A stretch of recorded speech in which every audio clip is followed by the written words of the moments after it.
নমস্কাৰ মৰমৰ ছাত্ৰ ছাত্ৰীসকল সকলোকে স্বাগতম জনাইছোঁ আছাম ষ্টাডি ইনফো ইউটিউব চেনেলটোলৈ তো মৰমৰ ষ্টুডেণ্টসকল আজি লৈ আহিছোঁ মেট্ৰিক পৰীক্ষা কম্পাৰ্টমেণ্টেল এক্সাম 2024ৰ কাৰণে সমাজ বিজ্ঞানৰ কুৱেশ্যন পেপাৰখন যিখন তোমালোকৰ 24 মে' তাৰিখে আহিব তো তোমালোকে 24 মে' তাৰিখে যিহেতু সমাজ বিজ্ঞানৰ পৰীক্ষা আছে তো সমাজ বিজ্ঞানৰ এইখিনি কুৱেশ্যন এনচাৰ চালে তোমালোকে সম্পূৰ্ণ নম্বৰ পাই যাবা আৰু তোমালোকক উত্তৰখিনিও কৰাই দিম তোমালোকে চিন্তা কৰিব নালাগে উত্তৰৰ কাৰণে চ' তোমালোকক উত্তৰখিনি কৰাই দিম নতুনকৈ চেনেলটো ছাবস্ক্ৰাইব কৰি ভিডিঅ'টো এটা লাইক কৰি দিবা তো আছাম ষ্টাডিয়ে তোমালোকৰ কাৰণে এনেকুৱা ধৰণৰ ইম্পৰ্টেণ্ট ভিডিঅ'সমূহ আৰু আপডেট লৈ আহে তো তোমালোকে আমাৰ হোৱাটছআপ চেনেলত জইন হ'বা ডেছক্ৰিপশ্যনতে লিংক আছে প্ৰথমতে পাইছে তোমালোকৰ মাজলৈ মুছলিম লীগ স্থাপনৰ নেতৃত্বত বহন কৰা ব্যক্তিগৰাকী কোন তো এই যিটো কুৱেশ্যন এই কুৱেশ্যনটো মই চাবা আৰু এইখিনি হৈছে প্ৰথমতে MCQ ঠিক আছে MCQ যিহেতু তোমালোকৰ আহিব MCQ থিয়ৰী দুইটাই হ'ব পৰীক্ষা চ' তোমালোকে প্ৰথমতে MCQ এটা চাই লোৱা মুছলিম লীগ স্থাপনৰ নেতৃত্ব বহন কৰা ব্যক্তিগৰাকী হ'ল এক নম্বৰতে আছে মহম্মদ আলী জিন্না বি আছে নবাব ছলিমুল্লাহ চি আছে হেমপ্ৰভা মজুমদাৰ আৰু ডি আছে নবাব ইকবাল তো শুদ্ধ উত্তৰ হৈছে অপশ্যন যিটো বিটো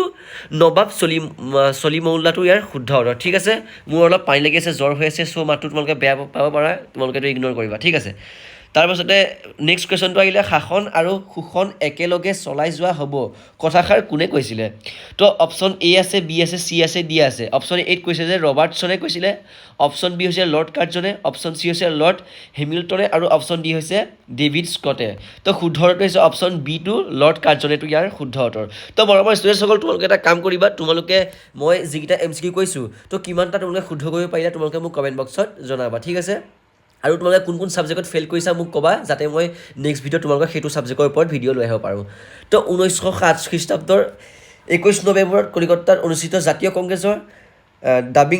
দাবিংশতম অধিৱেশনৰ সভাপতি কোন আছিলে তো এইটো তোমালোকে চাবা যে 1707 খ্ৰীষ্টাব্দৰ 21 নৱেম্বৰত কলিকতাত অনুষ্ঠিত জাতীয় কংগ্ৰেছৰ দাবিংশতম অধিৱেশনৰ সভাপতি আছিলে অপশ্যন এ আছে দাদাভাই নৌৰোজী অপশ্যন বি আছে চৌকত আলী অপশ্যন চি আছে গোপাল কৃষ্ণ গোখলে আৰু অপশ্যন ডি আছে লালা লাজপত ৰয় তো শুদ্ধ উত্তৰটো হৈছে অপশ্যন যিটো এটো দাদাভাই নৌৰোজীটো ইয়াৰ শুদ্ধ উত্তৰ ঠিক আছে পৰীক্ষা যদি তোমালোকে এইটো কুৱেশ্যন আহে তেতিয়া তোমালোকে দাদাভাই নৌৰোজীত ডাইৰেক্ট টিকটোক মাৰি দিবা তো মৰমৰ ষ্টুডেণ্টসকল তোমালোকে এটা কাম কৰিবা যদি তোমালোকে থাকি গৈছে তেনেহ'লে তোমালোকে ভিডিঅ'টো ৰখাই ল'বা নহ'লে ডাউনলোড কৰি ল'বা যিহেতু মই কম সময়ত গোটেইখন কুৱেশ্যন পেপাৰ ক্লিয়াৰ কৰিবলৈ চেষ্টা কৰিছোঁ তো তোমালোকে ভালদৰে গোটেইখিনি লিখি ল'বা নেক্সট কুৱেশ্যনটো আহিলে কোনটো শব্দ গান্ধীজীয়ে দক্ষিণ আফ্ৰিকাত প্ৰথমে ব্যৱহাৰ কৰিছিলে এ আছে বি আছে চি আছে আৰু ডি অপশ্যন আছে স্বৰাজ সত্যাগ্ৰহ আৰু অহিংসা আৰু সত্য অপশ্যনত আছে তো তোমালোকে শুদ্ধ উত্তৰ হৈছে অপশ্যন বি সত্যাগ্ৰহটো ইয়াৰ শুদ্ধ উত্তৰ ঠিক আছে পৰীক্ষাত তোমালোকে এইটো কুৱেশ্যন আহিব আৰু নেক্সট এটা অতিকৈ গুৰুত্বপূৰ্ণ কুৱেশ্যন লৈ আহিলোঁ 1917 চনত ইতিহাসত কোনটো বিপ্লৱ সংঘটিত হৈছিলে এ আছে বি আছে চি আছে ডি আছে ফৰাচী বিপ্লৱ আগষ্ট বিপ্লৱ ৰুছ বিপ্লৱ আৰু সেউজ বিপ্লৱ তো শুদ্ধ উত্তৰ হৈছে ৰুছ বিপ্লৱটো ইয়াৰ শুদ্ধ উত্তৰ নেক্সট কুৱেশ্যনটো তোমালোকৰ মাজলৈ আহিলে সীমান্ত গান্ধী হিচাপে জনা যায় কাক এ আছে খান আব্দুল গফুৰ খান বি আছে খান ৰহমান খান আৰু চি আছে মহম্মদ আলী জিন্না আৰু ডি আছে তৈবুজ জিন্নাতুল তো শুদ্ধ উত্তৰটো হৈছে অপশ্যন যিটো এটো খান আব্দুল গফুৰ খানটো ইয়াৰ শুদ্ধ উত্তৰ এওঁক সীমান্ত গান্ধী হিচাপে জনা যায় আৰু এইটো কুৱেশ্যন বহুতো ষ্টুডেণ্টে জানিব পৰা চ' তোমালোকে হ'লেও যোনসকল নাজানে চাই ল'বা তাৰপাছতে আহিলে এইবাৰ লং কুৱেশ্যন তো লং কুৱেশ্যন অতিকৈ গুৰুত্বপূৰ্ণ এইকেইটা তোমালোকৰ পৰীক্ষাত আহিব জোনাকী যুগৰ উল্লেখযোগ্য জাতীয়বাদী উত্তৰণৰ এটা চমু আভাস দিয়া তো এই কুৱেশ্যনটো যিটো আছে তোমালোকে ভালদৰে গোটেই এনচাৰটো লিখি লোৱা লগতে কুৱেশ্যনটোও লিখি ল'বা তো উত্তৰটো কৈছোঁ 1888 চনত গঠন হোৱা অসমীয়া ভাষা উন্নতি সাধিনী সভাৰ প্ৰকাশিত আলোচনীখনেৰে নাম আছিল জোনাকী এই জোনাকী আলোচনীখনে অসমীয়া সাহিত্যত এক নৱজাগৰণৰ সৃষ্টি কৰিছিলে ইয়াত প্ৰকাশিত কবিতা প্ৰবন্ধসমূহ লেখকসকলৰ জাতীয়তাবাদী চিন্তাৰ প্ৰতিফলত ঘটিছিলে তাৰপাছতে আছে ব্ৰেকআপটোত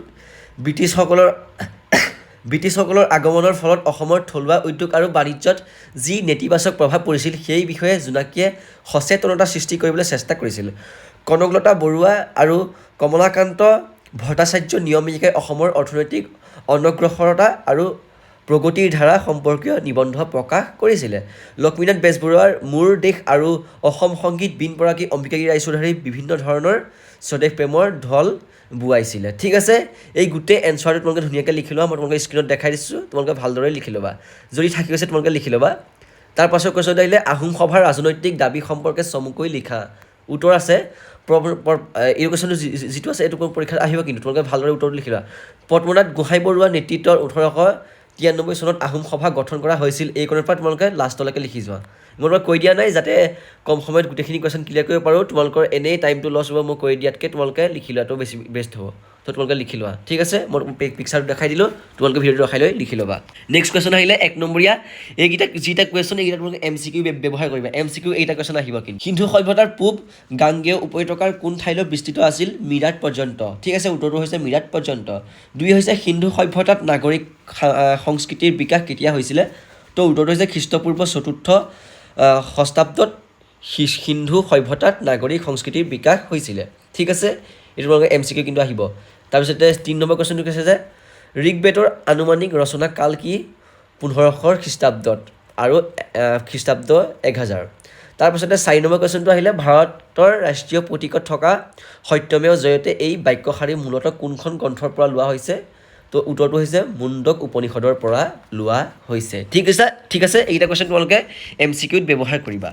তাৰপাছতে লং কুৱেশ্যন আহিছে এইটা পৰীক্ষাত আহিলে 2 নম্বৰ আহিব ভাৰতৰ ভাস্কৰ্য শিল্পৰ ক্ষেত্ৰত কি মূৰ্তি নিৰ্মাণ কৰা হৈছিলে উত্তৰটো হৈছে প্ৰাচীন কালৰে পৰা ভাস্কৰ্য শিল্পৰ বাবে ভাৰতৰ এক সুখ্যাতি আছে গৌতম বুদ্ধ মহাবীৰ হিন্দু ধৰ্মীয় বিভিন্ন দেৱ দেৱী যক্ষিণী অপেশ্বৰী বৌদ্ধ ধৰ্মৰ লগত জড়িত বিভিন্ন জীৱ জন্তুৰ মূৰ্তি আদি তো তোমালোকে এইটো যিটো কুৱেশ্যন দুটাকে লিখি ল'বা পাছৰ কুৱেশ্যনটো আহিলে ভাৰতৰ ভাস্কৰ্য শিল্পকলাৰ 3টা প্ৰধান শৈলী উল্লেখ কৰা তোমালোকে এইটো যিটো কুৱেশ্যন পৰীক্ষা 3 নম্বৰ আহিব ভাৰতৰ ভাস্কৰ্য শিল্পকলাৰ 3টা প্ৰধান শৈলী হৈছে এক হৈছে গান্ধাৰ শিল্পকলা খ হৈছে মধুৰা শিল্পকলা আৰু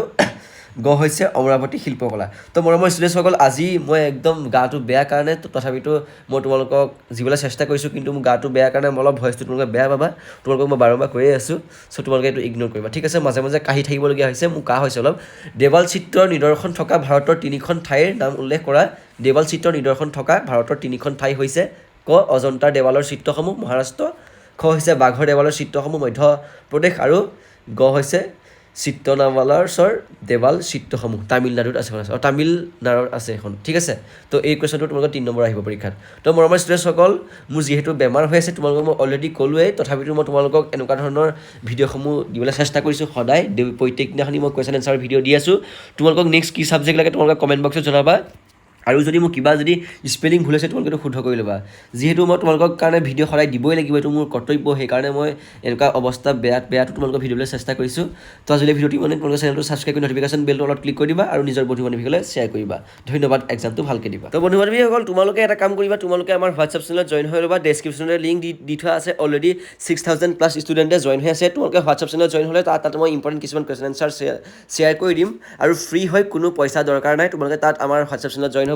তাত তোমালোকে লেটেষ্ট আপডেট কিছুমান পাই থাকিবা চ' তোমালোকে আমাৰ হোৱাটছআপ চেনেলত জইন হ'বা তো আজিলৈ মানে ভিডিঅ'টো তোমালোকে আজি সমাজ বিজ্ঞান লৈ আহিছোঁ তোমালোকৰ নেক্সট কি লাগে তোমালোকে ক'বা কমেণ্ট বক্সত তো আজিলৈ ভিডিঅ'টো মানে ধন্যবাদ নিজৰ ফেইল কৰা ষ্টুডেণ্টসকলক শ্বেয়াৰ কৰা ধন্যবাদ